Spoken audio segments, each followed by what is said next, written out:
guys, it's me again. So I wanted to talk about some beginner workout, problems. So what a lot of beginners do, and I've talked to quite a few because of my industry,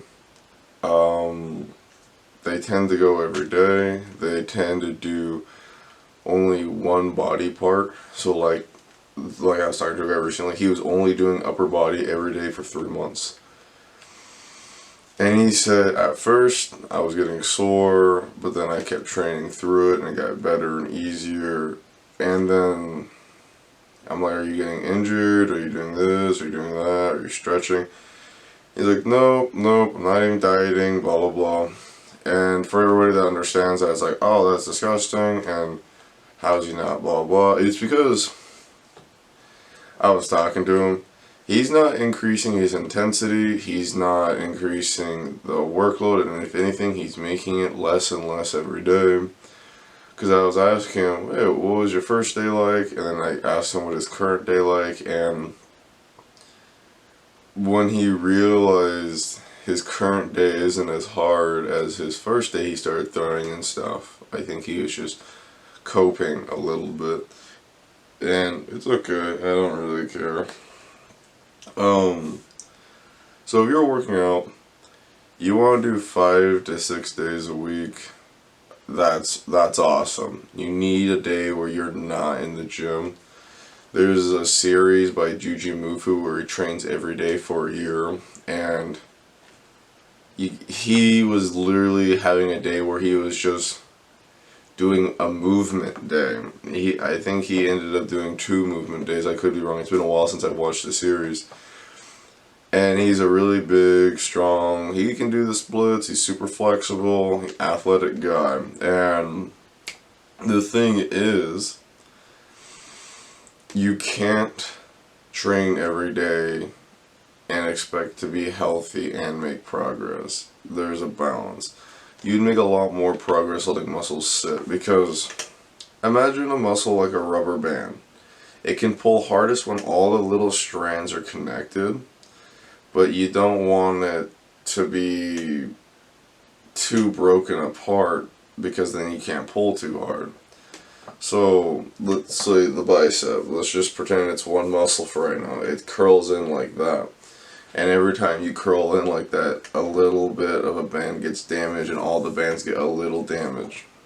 You don't want any of them to disconnect, because if they disconnect, that band's no longer usable. But so you curl it 10 times, every band takes around 2% damage. And let's say you're aiming for 10, you want the band to be 10% damage or 90% damage, whatever.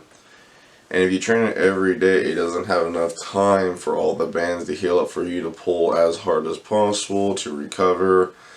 So there is a science called nucleic overloading, which is super complicated and not for beginners.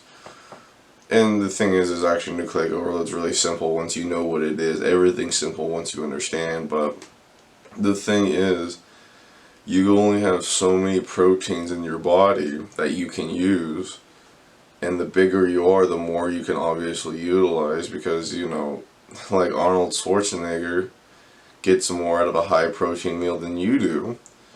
But the thing is you can get to that point, kind of. He took steroids, obviously, but it's still whatever. And there's a lot of genetic factors at play. So for an absolute beginner, drink lots of water. There's equations online for how much you should drink per body pound. I'm just going to say drink a gallon of water starting, unless you're really small. Or if you're really big, maybe drink more, and if you're really small, drink less, obviously, and look it up online.